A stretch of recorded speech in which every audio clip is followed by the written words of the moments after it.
Good morning. आज हम जो टॉपिक पढ़ने जा रहे हैं वो है हमारे पास इंटरलॉक टाइल्स जहाँ pavers.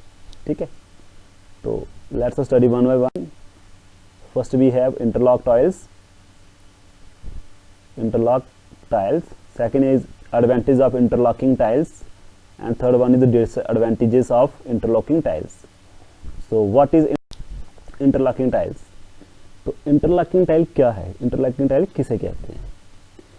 Interlocking tile a single lap tile made so that an edge of one tile, ध्यान दे, an edge of one tile fit to under a groove along an edge in the next tile is called in the same course.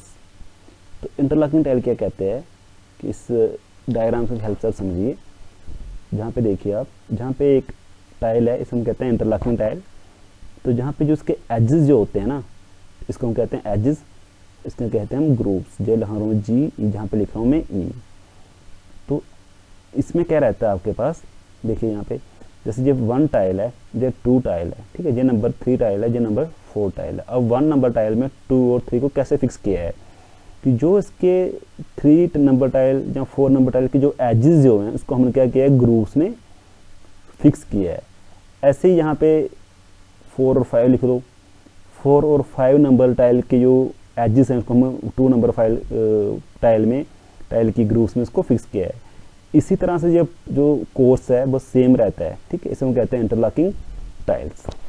जो interlocking tiles जो होती हैं इसको लगाने से पहले हम क्या करते हैं कि इसका सब बेस प्रिपेयर करते हैं with the help of sand, और देन हम क्या करते हैं उसके ऊपर हम क्या करते हैं इंटरलॉकिंग टाइल लगाते हैं, जिसकी हेल्प से हम क्या कर सकते हैं एक पैटियो, ठीक है, रूफ, पैटियो मतलब आंगन हो गया हमारा रूफ, ठीक है, ड्राइववे जहाँ वॉकवे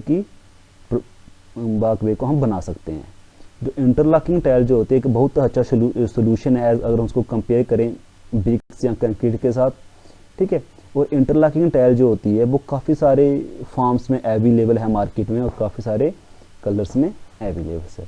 तो जहाँ पे आप फॉर्म्स देख लीजिए, जो first form, second form, third form, और कलर्स भी डिफरेंट है। अब मैं अगर बात करूँ इंटरलॉकिंग टाइल्स की मैन्युफैक्चरिंग की, तो जो इंटरलॉकिंग टाइल की जो मैन्युफैक्चरिंग है वो हम करते हैं सीमेंट कंक्रीट के साथ। तो मतलब कि सीमेंट कंक्रीट रेशियो के साथ, तो 1 सीमेंट का लो, जो सैंड आ गया, जो आपका एग्रीगेट आ गया, ठीक है, और वाटर, इन सब की मिक्सचर से हम क्या करते हैं एक मिक्सचर प्रिपेयर कर लेते हैं। और इस मिक्सचर को प्रिपेयर करने के बाद हम क्या करते हैं कि एक जो इसका जो मोल्ड होगा उस मोल्ड में इसको हम इंसर्ट कर लेंगे और 24 आवर्स को उसको बाहर निकाल के क्यूरिंग कर लेंगे। इस तरह से हम क्या करते हैं इंटरलॉकिंग टाइल क्या करते हैं मैन्युफैक्चरिंग करते हैं। नेक्स्ट वन हमारे पास आता है एडवांटेजेस ऑफ इंटरलॉकिंग टाइल्स। तो सबसे फर्स्ट एडवांटेज आती है इसकी कि लो मेंटेनेंस कॉस्ट, जो इसकी मेंटेनेंस कॉस्ट जो है काफ़ी लो रहती है। थर्ड वन आती है ड्यूरेबल एंड हार्डवेयर। थर्ड आता है वर्सेटाइल, हाईली वर्सेटाइल्स। और फोर्थ आता है मोर इन्वायरमेंट फ्रेंडली। फिफ्थ आता है safety. 6 one is weather assistant. 7 one quick to install, easy repair, cost saving, easily available. First भी हम बात करेंगे लो मेंटेनेंस की। जो पेवर्स जो होते हैं ना उनकी जो मेंटेनेंस होती है काफ़ी कम होती है as compare to plain concrete या एसफेल्ट पेमेंट। अगर हम प्लेन कंक्रीट की बात करें या एसफेल्ट पेमेंट की बात करें, इनकी जो मेंटेनेंस कॉस्ट ज़्यादा होती है एज़ कम्पेयर टू पेवर्स। तो कब हम प्लेन कंक्रीट की बात करें तो प्लेन कंक्रीट में हमारा सैंड लगेगा, सीमेंट लगेगा, एग्रीगेट्स लगेंगे, वाटर लगेंगे, इसमें मतलब हमें खुद प्रिपेयर करना पड़ता है मिक्सचर। लेकिन पेवर्स हमें रेडीमेड मिल जाते हैं। इसमें हमें मैनुअल वर्क की जरूरत ज़्यादा है, इसमें हमें मैनुअल वर्क करना पड़ता है। इसमें जो लेबर की रिक्वायरमेंट भी ज़्यादा रहती है, इसमें एक बंदा ही, एक सिंगल वर्क पर्सन ही काम कर सकता है। तो इससे हमारा क्या होता है मेंटेनेंस कम हो जाता है, कॉस्ट भी इसकी कॉस्टली भी कम हो जाती है इसकी वजह से। नेक्स्ट हमारे पास आता है कि जो हमारे पेपर्स ब्लॉक जो होते हैं ना, इनको हमें पॉलिश करने की, इसकी टॉप सरफेस होती है उसको पॉलिश करने की रिक्वायरमेंट नहीं होती, ठीक है। और इसको रीपेंट अगर हमने करना भी है तो वो काफ़ी समय बाद उसको रीपेंट करना होता है। नेक्स्ट हमारे पास आता है कि जो हमारा पेपर्स जो हैं, जहाँ हमारे इंटरलॉकिंग टाइल्स जो हैं, जो हमने अपने पैटियो या ड्राइववे में लगाई हुई हैं, हम उनको इजली सॉफ्ट कर सकते हैं with the help of soap and water की हेल्प से, जिससे क्या होगा जैसे वो साफ़ हो, उनके ऊपर जो डस्ट जो होगी, गंदगी जो होगी, जब वो वहाँ से अच्छे से साफ़ हो जाएगी तो उसकी एक अच्छी अपीयरेंस सामने आती है। ठीक है, तो उसकी इससे लाइफ भी बढ़ती है। जैसे यहाँ पे देखिए जो इंटरलॉकिंग टाइल्स जो हैं, इनको क्या एक बंदा क्या कर रहा है, पानी से अच्छे से साफ कर रहा है, तो इसकी जो कितनी ब्यूटीफुल अपीयरेंस सामने आ रही है।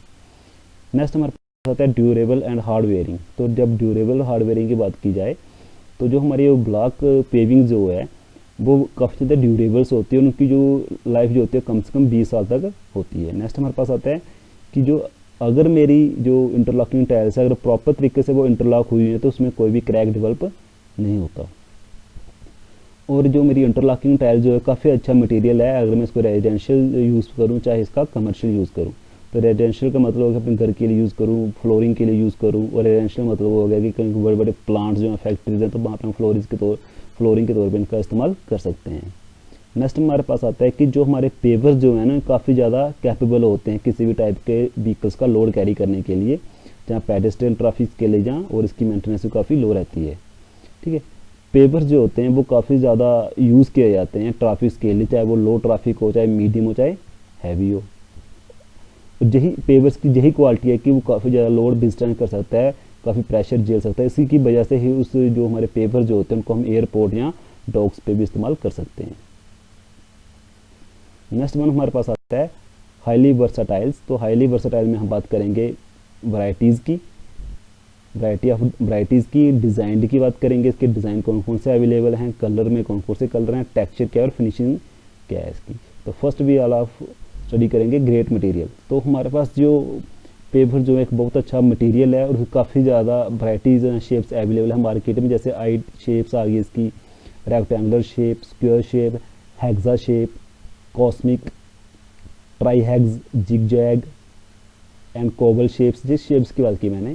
और कलर्स की बात करेंगे तो red colour, black colour, yellow colour, green colour, blue and many other colours available है मार्केट में, और टेक्सचर्स भी। तो हम चाहें तो अपनी मर्जी का डिज़ाइन कलर अगर हम मैन्युफैक्चरर को बोलते हैं उस कलर में बना के भी हमें प्रोवाइड कर देगा।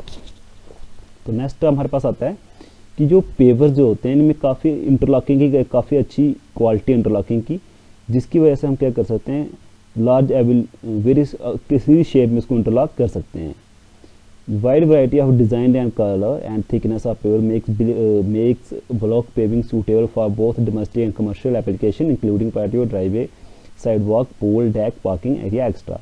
तो काफ़ी सारी वैरायटी होने के बावजूद हम क्या कर सकते हैं कि जो हमारे जो इंटरलॉकिंग टाइल्स हैं इनको हम एक अच्छे डिज़ाइन बना सकते हैं, अलग अलग कलर चूज़ कर सकते हैं जिससे हम कस्टमाइज पेविंग बना सकते हैं। थिकनेस भी काफ़ी डिफरेंट टाइप से थिकनेस के अवेलेबल होते हैं हमारे पास ब्रिक पेविंग्स।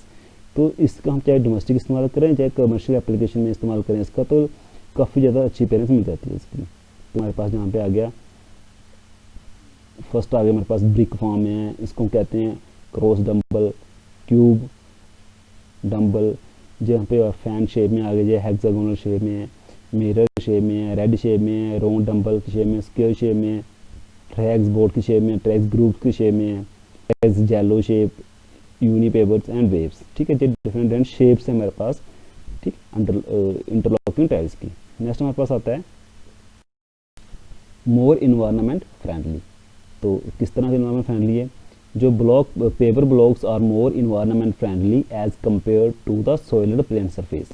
जो हमारे पास पेपर्स जो हैं जो काफ़ी ज़्यादा इन्वायरमेंट फ्रेंडली होते हैं अगर हम इसका कंपेयर करें किसी सॉलिड प्लेन सरफेस का। जहाँ पे सॉलिड प्लेन सरफेस समझ लो आपका कोई कंक्रीट का सरफेस है, जहाँ फिर कोई बिटुमिन्स का है, जहाँ फिर कोई एसफेल्ट का है। ठीक है, और हम उससे कंपेयर करें तो हमारे जो ब्लॉक पेपर जो होते हैं, जहाँ पेपर जो है काफ़ी ज़्यादा मोर इन्वायरमेंटली होते हैं। वो कैसे, सपोज करो अगर मेरी रेनफॉल होती है, ठीक है, जहाँ कोई केमिकल रन ऑफ होगा तो वो सीमेंट रोड पे होगा, जहाँ बिटुमिन जो एसफेल्ट होगा उस पर उसका रन ऑफ काफ़ी ज़्यादा रहता है, जिससे क्या रहता है कि वो सीधा पानी जो है रिवर्स में जाएगा, नेचुरल सोर्सेज में जाएगा, जिसको वो क्या करेगा, पोल्यूट करेगा। इन केस अगर हम पेवर्स की बात करें तो पेवर का इंटरलॉकिंग होगी, इनमें ऐसे इंटरलॉकिंग होगी तो उसके जो बीच में जो स्पेसिंग होगी, छोटे छोटे वर्ड्स जो होंगे, वहाँ से क्या होगा कि मेरा वाटर जो है उसके अंदर पेंट्रेट हो जाएगा, वो इजीली सॉइल के अंदर या वाटर सॉइल या अर्थ के अंदर क्या होगा, ऑब्जॉर्व हो, जिससे क्या होगा, रन ऑफ कम होता है। नेक्स्ट हमारे पास आता है कि जो block paving will also prevent rain water from gathering और फ्लडिंग। तो ये ब्लॉक पेविंग क्या करता है कि रेन वाटर को इकट्ठा होने से बचाता है या फ्लडिंग होने से रोक के रखता है, जिससे कहता है कि ठीक है, और lowing you create a better drainage system, जिसकी हेल्प से हम क्या कहते हैं कि इंटरलॉकिंग टाइल क्या करती है, हमें एक अच्छा ड्रेनेज सिस्टम बनाने में हेल्प करती हैं हमारे आंगन में जहाँ ड्राईवे में। There are also available interlocking permeable pavers where vegetation is planted in each grid. This type of paver allow the reuse storm water back into ground rather than back into street. तो जहाँ पे हमारे पास जो interlocking tiles जो होती हैं वो preamble pavers आ रही है आजकल। जो प्रीमेबल का पेवर्स का मतलब हो गया कि ऐसी पेवर्स जिसमें से वाटर पास नहीं करता है, और हम क्या कर सकते हैं कि इन पेवर्स को जोड़ जोड़ के अलग ग्रिड बना सकते हैं। उस ग्रिड में हम क्या कर सकते हैं, सब्जी लगा सकते हैं, वेजिटेशन लगा सकते हैं, जिसकी हेल्प से क्या होगा कि जो हमारा स्ट्रॉन्ग वाटर जो आ रहा है वो रन ऑफ नहीं करेगा, वो इजली ऑब्जॉर्व हो जाएगा सॉइल के अंदर, ठीक है, या फिर वो स्ट्रीट में कलेक्ट नहीं होगा। जहाँ पे हम डायग्राम में देख लीजिए, जैसे जहाँ पे जब बनाई हुई है, यहाँ पे पेवर्स बनाए हुए हैं यहाँ पे, तो इस जहाँ पे देखिए ये पेवर्स ने छोटे ग्रिड बनाए हुए हैं यहाँ पे। जो ग्रिड में, इस ग्रिड में हम चाहे वेजिटेशन लगाएं चाहे फल फ्रूट लगाएं, तो जो अगर रेनफॉल जहाँ पे होगा तो इन ग्रिड्स के अंदर वो ऑब्जॉर्व हो जाएगा वाटर, ठीक है, तो रन ऑफ में भी कोई प्रॉब्लम नहीं आएगी। नेक्स्ट वन हमारे पास है सेफ्टी। अगर हम सेफ्टी की बात करें तो जो हमारे पेपर जो होते हैं काफ़ी सेफ पेमेंट है, मटेरियल है आउटडोर एप्लीकेशन के लिए। अगर हमारे आंगन में हमने अगर कोई इंटरलॉकिंग टाइल का वहाँ पे इस्तेमाल किया तो वो काफ़ी हमारे लिए हेल्पफुल और काफ़ी सेफ होता है। सपोज़ करो कि अगर जो टॉप सरफेस है हमारे पेवर्स की, अगर उसके ऊपर वो ऑयली हो जाती है, ठीक है, ड्यू टू व्हीकल पासिंग की वजह से, जहाँ हमसे कोई वहाँ पे ऑयल गिर जाता है, तो उस पर हम इजीली वॉक या उस पर हम इजीली वॉक कर सकते हैं, सेफ वॉक कर सकते हैं, सेफ उस पर हम कोई व्हीकल ड्राइव कर सकते हैं, ठीक है। It is also safe when top surface of the interlocking paver block is wet और in monsoon season, there is no problem for walking और no tension of slipping over them. तो हम उस पर अगर सपोज करो कोई बारिश हुई है तो इंटरलॉकिंग पेपर हमने इस्तेमाल किए हैं, तो उसका पेपर हम अगर वो वेट होगा, स्लिप भी हो जाएगा, तो उसको हम इजीली वॉक कर सकते हैं, इजीली इसके ऊपर हम चल सकते हैं बिना किसी प्रॉब्लम के, क्योंकि जो हमारे इंटरलॉकिंग पेपर जो होते हैं वो स्लिप रेसिस्टेंट और स्किड रेसिस्टेंट होते हैं, ठीक है। तो नेक्स्ट वेदर रेसिस्टेंट। अगर हम वेदर की बात करें तो जो पेपर जो होते हैं वो उसको हम किसी भी क्लाइमेट में इस्तेमाल कर सकते हैं, चाहे वो विंटर है, चाहे समर है, चाहे मानसून है। बट इन कोल्डर क्लाइमेट में बात की जाए तो वहाँ जहाँ पे स्नो इज़ कॉमन होती है, स्नो बहुत ज़्यादा कॉमन है, तो वहाँ पे कंक्रीट पेपर्स का ही इस्तेमाल किया जाता है। इडली वहाँ पे हम क्या करते हैं, कंक्रीट पेपर का इस्तेमाल करते हैं। और अगर फ्रोस्ट हो, ठीक है, जहाँ ऑयल्स हैं, मोस्ट केमिकल हो, तो फ्रोस्ट होगी जहाँ ऑयल्स होगी, जहाँ बहुत सारे केमिकल्स होंगे, तो उनका पेपर ब्लॉक्स पे कुछ ज़्यादा फर्क नहीं पड़ता। तो so this quality has made them A popular choice in heavy industry areas. तो इन्हीं क्वालिटी की वजह से क्या करते हैं कि हैवी इंडस्ट्री एरियाज में इंटरलॉकिंग टाइल्स, इंटरलॉकिंग पेपर्स का ज़्यादा इस्तेमाल किया जा रहा है। नेक्स्ट हमारे पास आता है क्विक टू इंस्टॉल। तो हम इसकी इंस्टॉलेशन की बात करें तो जो हमारे इंटरलॉकिंग पेपर जो होते हैं इनको इंस्टॉल करने के लिए किसी हैवी मशीनरी की रिक्वायरमेंट नहीं है, या किसी इक्विपमेंट की रिक्वायरमेंट नहीं है। एक अनस्किल्ड लेबर, एक सिंगल पर्सन भी 2-4 दिनों में इसको क्या कर सकता है, इंस्टॉल कर सकता है, ठीक है। आफ्टर और इंस्टॉलेशन होने के बाद इमीडिएटली हम इसका इस्तेमाल कर सकते हैं, इसके ऊपर हम चल सकते हैं, गाड़ी चला सकते हैं, जो भी काम करना है इसके ऊपर हम कर सकते हैं। इसका कोई भी हमें एक्स्ट्रा वेट नहीं करना पड़ता। जैसे हम कंक्रीट का वेट करते हैं, अगर हमें फर्श डाला है तो हर हमें, ठीक है, कंक्रीट फ्लोर बनाया है तो उसके ऊपर हमें सूखने का वेट करना पड़ेगा, सूखेगा तब इसके ऊपर चलेंगे। लेकिन इसमें इंटरलॉकिंग टाइल्स हैं, इंटरलॉकिंग पेवर्स में ऐसा कुछ भी नहीं होता। और जैसे आप इंस्टॉल कर लोगे उसके बाद इसका इस्तेमाल हम कर सकते हो चलने के लिए, ठीक है। और दूसरी बड़ी बात यह है कि जब हम पेवर्स की इंस्टॉलेशन करेंगे तो इसमें कोई भी सीमेंट, कंक्रीट या मोटार का इस्तेमाल हम नहीं करेंगे, ठीक है। जहाँ देखो यहाँ पे सिंपल एक नीचे सैंड का सा बेस बनाया हुआ है और उसके ऊपर हम क्या क्या है, इंटरलॉकिंग टाइल्स को लगाते जा रहे हैं, ठीक है, फिटिंग करते जा रहे हैं इनके हम। नेक्स्ट हमारे पास आता है इजली रिपेयर। तो अगर हम इजली रिपेयर की बात करें तो जो इजली रिपेयर की बात करें तो सबसे अच्छी एडवांटेज है इंटरलॉकिंग टाइल्स की या पेवर्स की। अगर हम if one block is damage, अगर कोई वन ब्लॉक डैमेज हो जाए, जहाँ कोई स्टैंड हो जाए, ऑयली हो जाए, डीजल उस पर पेट्रोल हो जाए, स्लिप के चांसेस बन जाए, तो हम एक ब्लॉक को ही वहाँ से रिमूव करके उस जगह पर नया ब्लॉक डाल सकते हैं, ठीक है। It is easy to repair and replace.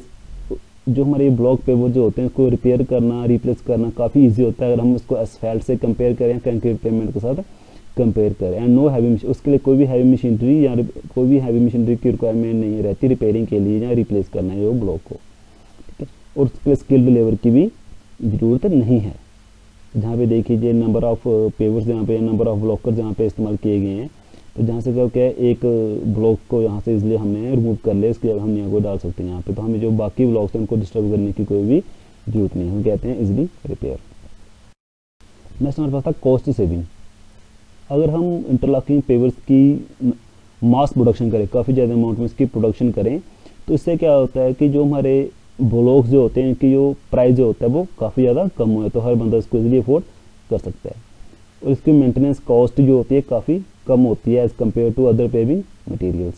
ठीक है, जो कंक्रीट ब्लॉक पेविंग जो होती है वो कॉस्ट इफेक्टिव होती है as compare to clay pavers and natural stone grain. जो कंक्रीट ब्लॉक जो होते हैं वो काफ़ी ज़्यादा सस्ते पड़ते हैं अगर हम क्ले पेवर्स की बात करें, या फिर कोई नेचुरल स्टोन की बात करें जैसे कि ग्रेनाइट।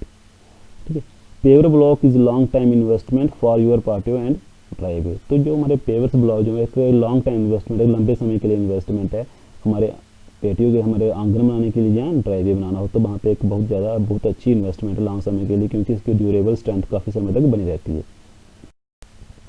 नेक्स्ट में पता है इजिली अवेलेबल। अगर यहाँ पे इजिली अवेलेबल की बात करें हम यहाँ पे, तो जो इंटरलॉकिंग टाइल्स जो हैं वो इजीली अवेलेबल हो सकते हैं। हमें मैन्युफैक्चरों से हम डायरेक्ट ले सकते हैं, सप्लायर से हम डायरेक्ट ले सकते हैं, जहाँ तक कि हम ऑनलाइन ऑर्डर करके भी अपने घर पे मंगवा सकते हैं। ठीक है,